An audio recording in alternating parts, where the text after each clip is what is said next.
Someone sound the alarms because NECA is back. Hello everyone, welcome back to another video. My name is Matthew, and today we're back filming another unboxing. Today's unboxing is not misleading. NECA Godzilla in 2025. Yes, I know. So, just for clarification, this is not a new figure. As far as newly released, this is not a new figure. This is a new figure in the sense of one that I don't technically own yet. Because this was, I think, one of two of the last NECA Godzilla figures released for the actual Godzilla line that they released from 2014 to 2020. And this was the Tokyo S.O.S. Hyper Maser Blast Godzilla. Now, let's get one thing clear. I've been waiting for this moment for 5 years. 5 years. You want to know why it took so long?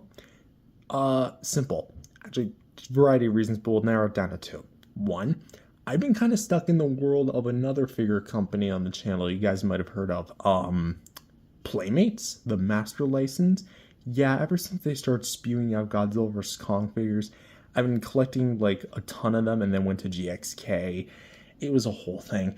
But now we're back in the world of NECA, and my goal is to hopefully complete the line before, well, it might not be until the end of the year, but probably continuing until 2026 at the current rate I'm getting figures, just to complete the line, and we'll see where we go from there.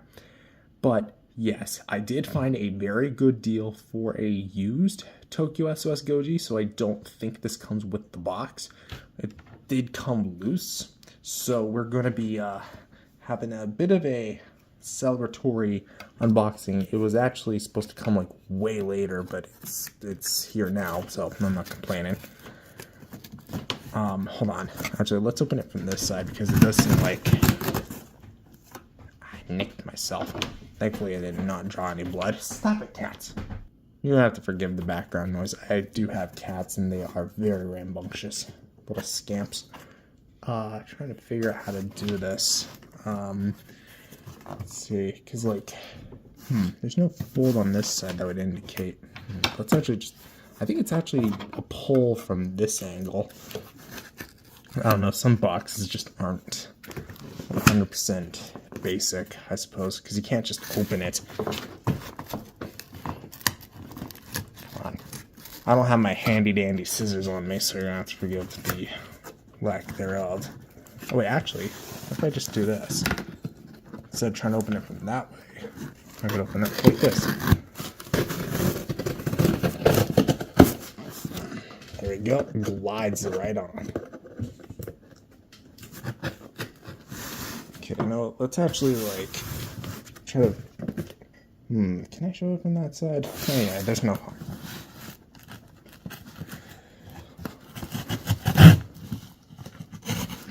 Come on.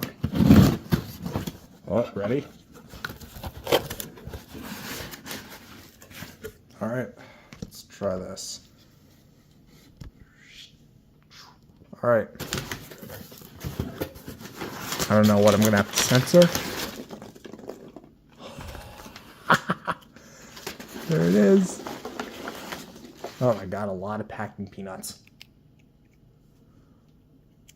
Oh my god. I can't believe it. I finally own it. My cats are gonna have a field day with these packing peanuts. Although I probably shouldn't let them at it. Let's, again, I do live with cats, so expect some dust and debris potentially, but I finally own it. The Hyper Maser Blast 2003 Godzilla. I don't believe it. I genuinely struggle to believe it. I've been waiting for this moment for 5 years. And it's finally here. I don't know, NECA Godzillas were never the most known for being widely available. How I gave NECA Godzilla the point in terms of availability, I have no clue. I guess because like they were at most major retailers, but the problem is they didn't stay in stock that long because they didn't really have a lot of stock. Because NECA only made like a select amount at a time. Here, it's kind of like It's in very well condition, though. Like, I'm pleasantly surprised. There's the infamous purple on the claws. I like that. So if you're like wondering why he's all covered in yellow, basically it's supposed to look like he's getting hit by the maser cannon from Mechagodzilla or Kiryu in the film. Just for you general audience viewers. Let's bring out the original, because I literally have him in arm's reach. You ready? Damn, does this look sweet? I think it's just in contrast, but for a sec I thought the mouth paint here was darker than his. Hold on, is it? No, I think it's just the color contrast, because like, you look at something dark on dark, they look similar, and then you look at dark on something bright as hell. Yeah, but this is awesome. I'm so happy to own this. Also, the blue dorsals. That looks so similar to the NECA V2 2019 Goji, doesn't it? Just imagine what we could have gotten with a Spitfire, but say la vie. Anyways, that's one more Godzilla from the NECA line. And we've got some more business, don't we? Yeah, the next few figures I plan to get are going to be the last three. An official 2016, not the bootleg, 2001, and 1985. Or I guess 1984, but it's marketed as 1985, so that's why I'm kind of like calling it 1985. So don't get mad at me if I call it 1985. It's 1984. It came out in America in 1985, and that's what it's called, that whatever. Anyways, that's all I got for this video. Review will come out soon. I want to at least get a bit more time to know this figure in particular, even though I've had it technically for 5 years, but you get it. Anyways, thank you guys for watching. If you guys liked it, leave a like and subscribe, and I'll see you guys next time. Peace out, everyone. I'm so stoked. The Hyper Maser Blast Godzilla Tokyo S.O.S 2003 version, which it's basically just I don't have it yet. Yes. Took me long enough. Hello everyone, welcome back to another review. My name is Matthew, and today we're back. Yes, after a long wait, we're finally taking a look at another NECA Godzilla. That's not a re-review.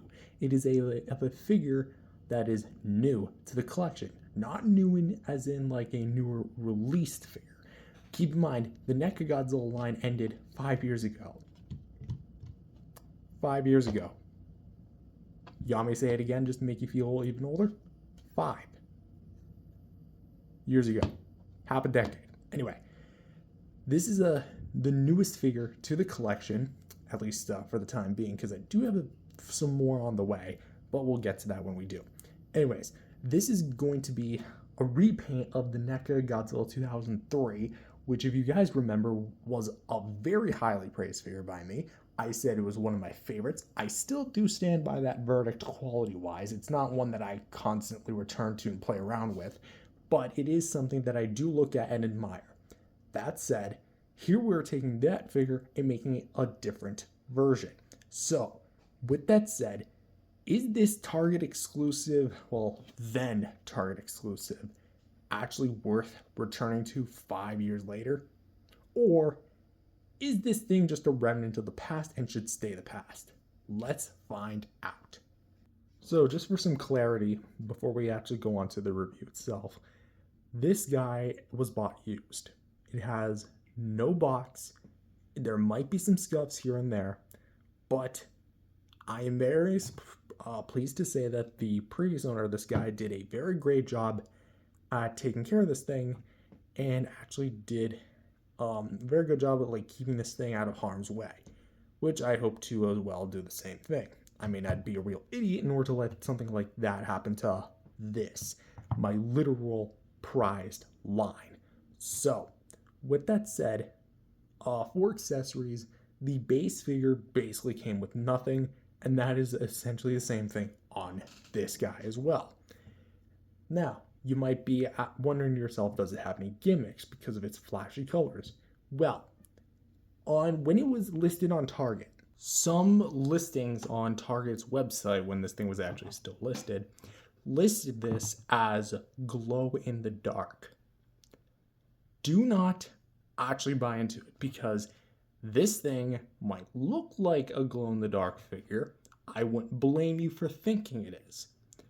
However, it's not. Regardless of how much light you shine at it, even if you throw it in the sun, it's not gonna glow. Actually, if you throw it in the sun, it is gonna glow into a bright, fiery red inferno. The only NECA Godzilla that ever glows in the dark, at least I think, actually does glow in the dark, is the Reactor Glow Godzilla. And even then, that was a Loot Crate exclusive released 2 years prior to this thing's emergence. So no, this thing does not glow in the dark. Same goes with the Biolante Bio Attack, something I did fail to mention in my original reviews, but yeah, I'm mentioning it here. So, for all intents and purposes, it's not going to come with any sort of accessory. The box is not an accessory. The tip of the tail, for many years, I've said was an accessory. It's not. It's just assembly required. There's a fine difference between those two. So we can get straight into the actual figure. When taking a look at the sculpt and paint for this guy, again, it is a repaint of the previously released 2003 Goji from Tokyo S.O.S. So this guy is going to basically share the exact same base sculpt and paint as that guy. Same base paint job, same base sculpt, all the works. So let's go ahead and just kind of like rehash it. The eyes, very well done. I like the fact that they're simplistic yet so full of near life, because you have this big black pupil and you have the white eyeball around it, which is more like an eggshell white, to be honest, and then you have like a bit of a black outline, which gives the look like this guy's like say just wearing mascara, or maybe he's gone to some sort of concert, as well as the very nice, like nicely done brow, and then like all the different sculpted details with the dry brush over it. It's very much full of like that dry brush wash you get throughout the entire figure. The nostrils, kind of realizing that they're a bit like misaligned, like one sunk down than the other. Interesting. But you got a lot of like the nice facial sculpts and details, of which you also get the yellow on the lips here, that are like shining from where he's getting hit by the maser cannon. But of course, for the teeth, individually sculpted, bone white. Got a little bit of like gaps in between the teeth, of course, to be expected. Although this is the Toho Godzilla, which has a lot more uniform lining teeth compared to its legendary counterpart. For the upper row of like the gums here, where we have basically like the same kind of like maroon, very dark, brownish red. Same with like the tongue with like its fold and details. I do like the way the tongue looks. It's very long, slender, very angular. And again, all the teeth are individually sculpted and painted. So, going down to the bottom jaw, which I feel like we should address this. That is very much... I'm kind of torn on the yellow here. Because I understand it's kind of meant to be like, okay, he's getting hit here. The light would naturally be reflecting here. I feel like personally, though, they kind of went overboard with the yellow on the bottom jaw. Granted, it is the bottom jaw, and it does, you're not going to be naturally flipping Godzilla up like this, especially if it's a paint scheme related thing where the articulation breaks the illusion. But come on, we have like all these different shades of yellow, and even get a bit of brown here, which is from the neck, but you don't use it here, so maybe you could have like used something here. I don't know. It almost looks like a jaw for an unused King Ghidorah figure. Oh, the what ifs are just flooding back. Oh boy, poor NECA. Anyway, so the ears are back with the sculpt and details. Well, the top of the head got some nice detail, which for the neck, we have more like the yellow here, which are going to be like the outer neck pieces, which are going to be kind of like very well done, which we have like the yellow tips of it, and then in between we have like the brown, which again gives it like a lot of nice like texture and detail. Again, I just love that you can rub your finger on this thing and you can feel each and every bump and crevice. And you also can get some like white here to like line up the scar, because like the scar itself begins up here, and you also get like a fair amount of white up there. For the sides of the neck, we get more like the extra yellow. And personally, I think like this works great in concept, but I don't know. I get it's supposed to like make him look like he's getting electrocuted, but something just feels off about this. I don't know what it is, but we also have the first instance of the purple here used, which for the shoulder pads, again, the purple of which kind of gets highlighted a little bit more back here, but we do kind of like have that color clashing with the yellow, so we got like a Wario and Waluigi Godzilla going on here. I can't really do a good Wario voice. I'm gonna try. Yeah, no, I can't do it. Sorry. But yeah, here we have the dorsal plates back here, which are very rubbery. This one's a little pointy, but we have the dry brushing here as well, making a return. And of course, we have like where it kind of gets like a little bit bigger towards the back plates. Don't worry, we'll talk about that one in just a sec. But yeah, again, it just looks very uniform, very nice, and very cool. I also like how it's not the same on both sides. So that is a plus. Next, we come to the scar, which is where he's getting hit. Admittedly, I love the way that this thing looks. It's really like emphasizing the scar where it has like all the yellow and such. Sorry, like the white over the yellow and then kind of like over the brown. So it's really like if something was NECA was ever good at, it was color gradations or color gradients, really making it look like it's lighting up. And even up towards up to NECA's end of the line, which I think this is one of 2 final figures they released. This really did put that in the bag here. We also have like a bit of like there's like a little accent of blue right here, which I gotta assume is from the back plate, of which are actually glowing. But it almost looks like some parts are green, and I know that's just like the base color of the figure mixing in with the paint, but it's interesting to really think about. For the shoulders, we have the just gonna flip the hand around here. The all-encompassing yellow here. We have the brown, and then we have the bright yellow. More speckles of the white here. For the claws here, again, same base paint and colorization as the original. Bit of dry brushing here for this side. And then this side, we actually have like some purple on the nails, which is really cool. And of course, we have some of the other colors here, which are going to be primarily just yellow here on the palm. If I do take issue with one thing is that the paint on the hinges don't like go all the way. So like here, you move the hinge back and there it kind of gets a little cut off. So you do have to kind of like realign everything. Same thing goes on this side where again, you get more like the yellow here on the bicep, brown, back to yellow, then back to the purple and brown on the claws. You know what the purple kind of looks like? Pen ink. I know, it's very weird, but I have a history with pens and Godzillas. If you guys remember like the beams I made years ago, I miss those. I think I have like one still remaining. I still have yet to find it. Anyway, so yeah, that's that. Going back to the groin here, we have more of like the electrocution here, kind of going down with the white and the bright yellow, and the darkened browns. And of course, going all the way down here to the knees, which again, it's very vein-like, but even though it's not necessarily trying to go to the veins, also just trying to show here as well, more the electric shock for Gojira. As you can see, more goes all the way down to like the feet, which like I really wasn't expecting them to, but damn, they really pulled it off here. Again, we got more of like the brown kind of like going to the tail, which we'll talk about the tail in just a moment. But again, we got all this dry brush and the wash. Looks very well done, and I do like what we have here. Again, the purple makes a return here and here as well, kind of giving it some more highlights as well. And I like the way that the claws are painted. It kind of reminds me of the King Kong illustrated version with like it's yellow. It almost feels like it's the same yellow. I wonder if it is. Anyway, it's time to talk about the dorsal plates, which, oh boy.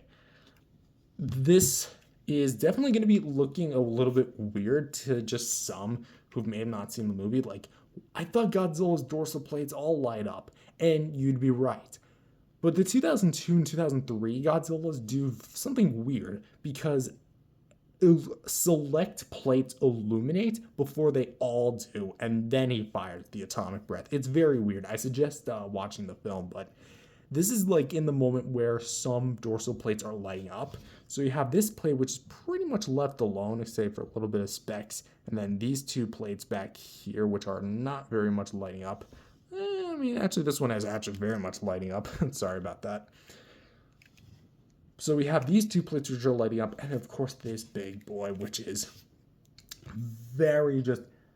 I almost would have wished they did a full-on Spitfire with this color scheme, because just look at the frosted colors mixed in with the blue. Like, this is beautiful. Okay, this is straight up beautiful. I think this is the same color scheme as they did with the NECA Godzilla 2019 V2, and everyone who's known my collection knows that that is my favorite NECA Godzilla, like, as far as the color is concerned. It's not my personal favorite as far as the actual execution of it goes. That actually goes to the 1989 Godzilla, but c'est la vie. Anyway, so we have, like, on the actual skin, more of the the blue kind of like splashing over. Looks very nice. And of course we have the blue on this dorsal plate kind of like lighting against it. So it's really creating like a lighting hue.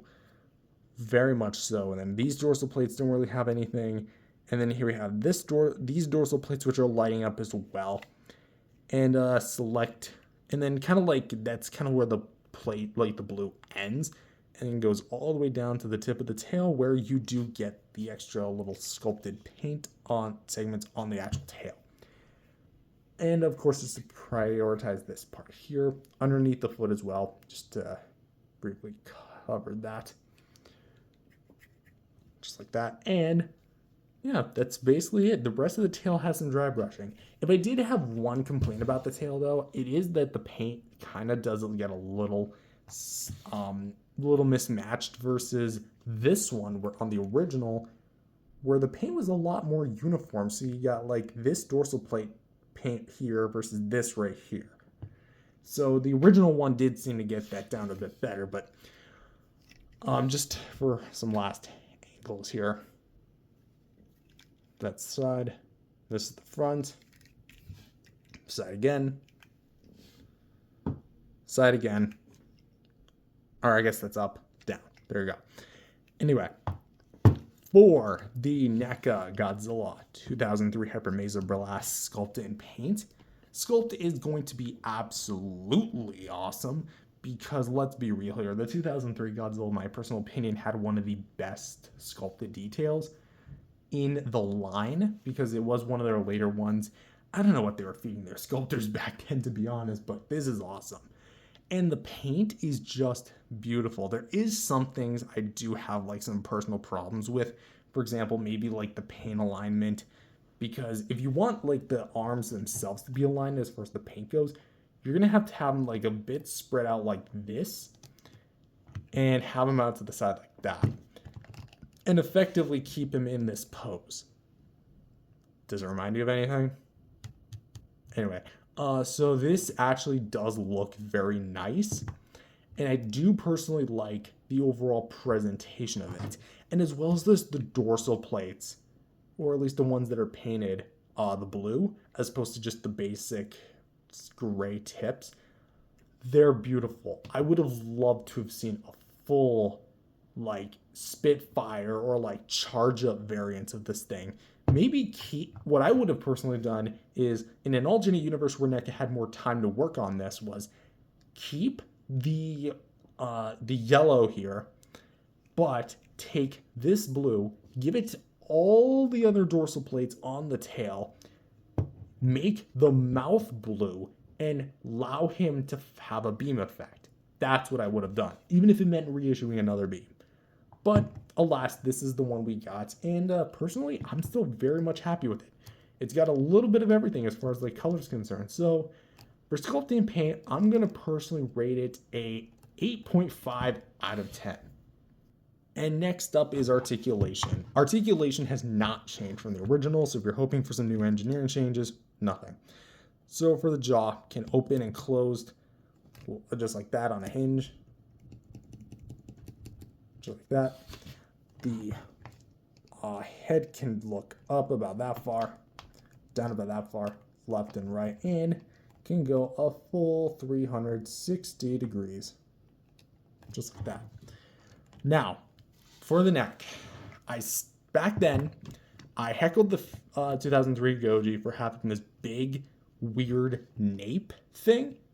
I still don't really agree with it because effectively what NECA decided to do was in years past, let me actually grab like the closest NECA Godzilla to me, which is the best example I can give, the Burning Godzilla. Basically, they'd have one segment here at the the head, and one segment here at the neck. So you get two joints just right here, and then you get the shoulders.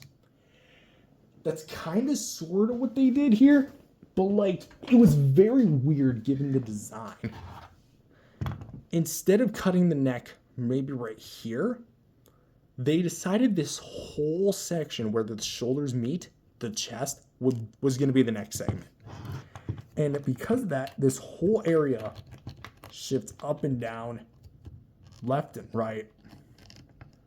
And even if you shift it like this just looks hella awkward. Like at that point, you might as well just made the whole figure solid, or did what Monster Arts did. I'm not trying to directly compare it to the Monster Arts, but have it a segment like cut midway like this. That would have looked a lot better. But of course, we can go a little bit up and down, a little bit side to side, and mainly a rotation. So ultimately, what did that new segment amount to? But shockingly enough, you do still get the articulated shoulder joints, which we can go up and down, side to side. And because these parts are made of flexible rubber, you can actually get a little bit of give out of them. Swivel hinges here for the, elbows. Trying to keep it all in frame here. And as well swivel hinges for the wrists. Interesting, something fell out. I'm guessing that was just let me try that again. I think that was just paint. Anyway, hinge for the fingers. Ball jointed ab crunch, so you can take the figure, go down with it if you do so please. Go up and down like that, side to side. A little bit back and forth, just like that. For the the thighs, we can go basically out to the side, go a little bit up and down. I'm not gonna push it because the paint could scrape off of this thing, and once it scrapes, well, that's kind of it. Continuing on with the legs, we have the knee joints, which we can get a bit of a rotation here, but mine are very stiff. This knee, just for the life of me, doesn't want to bend. This one also doesn't want to bend. So, I haven't actually tested this. This is the original 2003. Okay, so effectively they'd be like this. Just like that. Although, for the life of me, I can't do that. But we have a ball peg here for the foot. So we can get a bit of side to side. And from here to the tip of the tail, we have 1, 2, 3, 4, 5, 6, 7, 8, 9 segments of ball joints. And from here to here, it's pure bendy wire. So let me try and bend this. I don't want to bend it too badly, because if I break this again, that's going to be it. Because I'm guarantee I cannot find another deal on this thing. So for articulation, again, nothing's really changed from the original, maybe aside from some joint tolerance and joint tightness. But aside from that, that's realistically it. He's a very expressive Godzilla. I'll say that much. Is he perfect in terms of the engineering? No. He's serviceable where he is, and I definitely think things like the hybrid tail returning the bendy wires as well as the clamped fingers, that's a great move on NECA's part. However, things like the big nape really just don't work well, especially given this Godzilla, and the fact that the paint scheme really hinders the posing options for this guy a whole lot more. I don't know, realistically, because as soon as you turn this, boom, the illusion is basically broken. And also, this guy could be prone to paint chippage. So, again, move it to your heart's content. But for articulation, I'm personally going to give it a 7.5. Very expressive, but there's really not a whole lot you can really use as far as the actual posability of this thing goes. Maybe with things like the tail, but that's really about it. And for some size comparisons, and I guess comparisons in general, here he is compared next to some 6-inch, want to make sure you can get him as tall as you can, some Kiryu Gojis, or I guess Kiryu Saga Gojis, with the Godzilla 2002 from Monster Arts, and the Godzilla 2003 from NECA. And as far as the repaint's concerned, again, they're effectively the same thing, aside from just the additional paint. Nothing's really different, but if I do a figure comparison, it'll most likely be with all three of these guys conjointed together. So really settle that. Who knows? And for some other size references, here he is compared next to my 6-inch Mechagodzilla Bandai bootleg and the NECA Godzilla 2001 Atomic Blast variant, which, well, it's kind of ironic that these two are kind of opposite in terms of scale. He should be about 55 meters, he should be about 60 meters. I actually bought this one to go with my Monster Arts, and he actually does fill it in, but he definitely doesn't go against the NECA. That is absolutely an unfair fight. And as for this guy, it's kind of the same idea with like the blue to the yellow. And finally, here he is compared next to the NECA Godzilla 1989 previously mentioned, and it's repainted as well as co-release, the Biollante Bio Attack, which, let's kind of sit down here and kind of talk for a sec. I personally feel like these two figures were, in a way, almost like where NECA was trying to go. It almost seemed like they didn't just want to make Spitfire variants, they wanted to make more unique variants. Because, to my knowledge, there's really not a whole lot of other figures out there of these two specific Godzillas.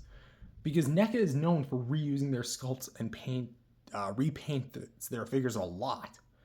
As for these two, I really do feel like this was like, in a way, again, almost like a gateway to a future of what could have been.